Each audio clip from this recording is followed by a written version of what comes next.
Welcome back to the channel, everybody. Thank you so much for joining me and allowing me to continue to be your daily advocate. If you're new here or you're not subscribed for any reason, please do me a huge favor and hit the subscribe button. Thank you to all of you who have been watching and following me for so long. It truly means a lot, and I'm glad that I can be this person. Proof that Russia will use XRP as a bridge asset. They have tested XRP since 2018. Congrats to all XRP holders. Now, I'm not sure that if this will take place, but might as well see what's happening here. Now, listen very carefully, because one of the toolkit projects based on the mechanisms of blockchain technology was the Bank of Russia project on the cross-border transfers implementation. Right in the first half of 2018, the Bank of Russia concluded research on testing the possibility of cross-border settlements using the Ripple platform. Again, Ripple, everywhere around the world, guys. As we have been basically stating, is Ripple is backed by the world, right? All the nations, all the countries, open in national payment systems and addresses in the Ripple network. Reflection of operations in national payment systems could be performed both after each transfer and at the end of the trading day or at certain intervals. Now, based on the research results, it was concluded that the Ripple platform can be considered as the basis for starting work on creating a system of cross-border settlement used for XRP transfers or equivalents of fiat currencies issued by each participant, right? The national bank, guys, the institutions, right? Using XRP, the Ripple network, all of these things. Look at this. XRP being stated, right? Ripple being stated multiple times here. I mean, currency, digital assets. Come on, guys, all the proof is right in the pudding. Now, Mr. Willis tweeted out, just in, European Union announces largest sanctions in history, bans 70% of the Russian banking market, announces visa restrictions and technology curbs, right? So all of these things are happening as we speak, guys, today. Now, the Breath and Joe's nostrils tweet out 70% of the Russian banking market.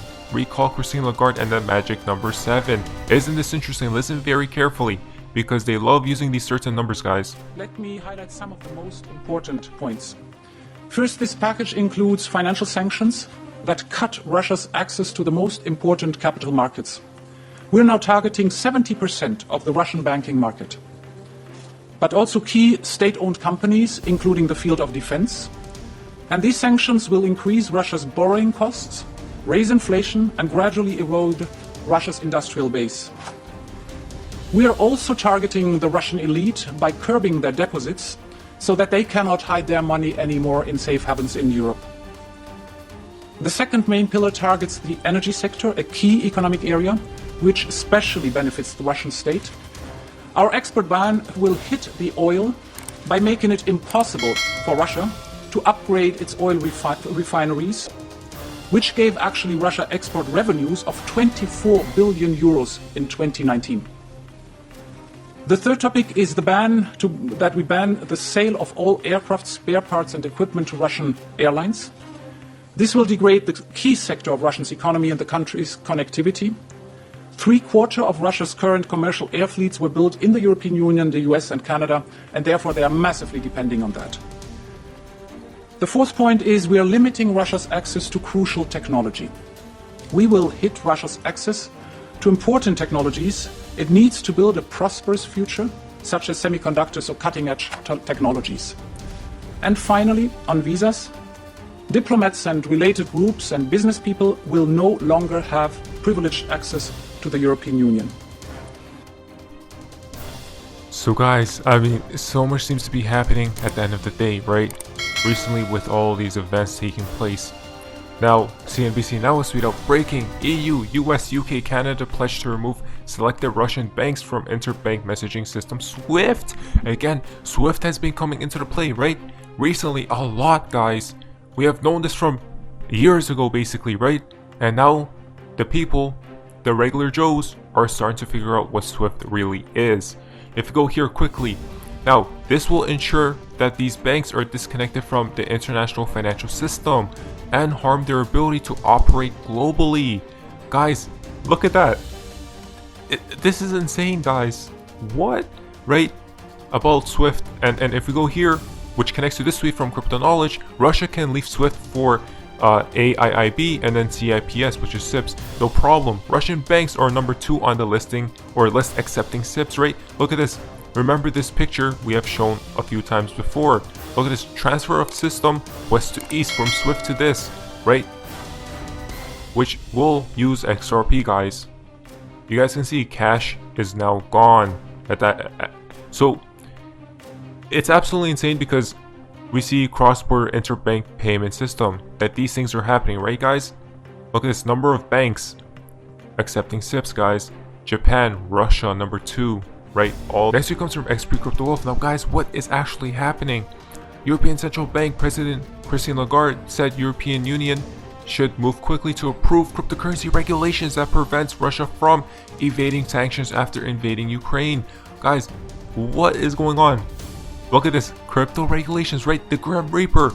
We have talked about this. It's absolutely insane because people said the riddles are jokes and all these things, but look what's actually happening, right? And people thought regulations was going to come in 2025, 2030. No, it's coming this year probably, right? Now, they want to approve crypto regulations, which will probably take out Bitcoin, right? Regulate Bitcoin out of existence, basically. There are always criminal ways to try to circumvent a prohibition, and then, which is why it is so critically important that MICA is pushed through as quickly as possible so we can have regulatory framework, right? Now they're using this right here. They're using this right here to push the crypto regulations narrative. Absolutely insanity, guys. Now, this all ties in with Franklin Knoll talking with my new friends at Ripple about their CBDC work, right? Look at this, guys. Again, secure blockchain innovation for a sustainable economy. You guys see how this is all making sense? CBDCs, what have we been talking about all this time? And then IMF comes into the play. How will central banks issue and circulate digital currencies, right? CBDCs, all CBDCs, and then what do we see right here? CBDC payment system, Ripple, XRP, in the middle of it all.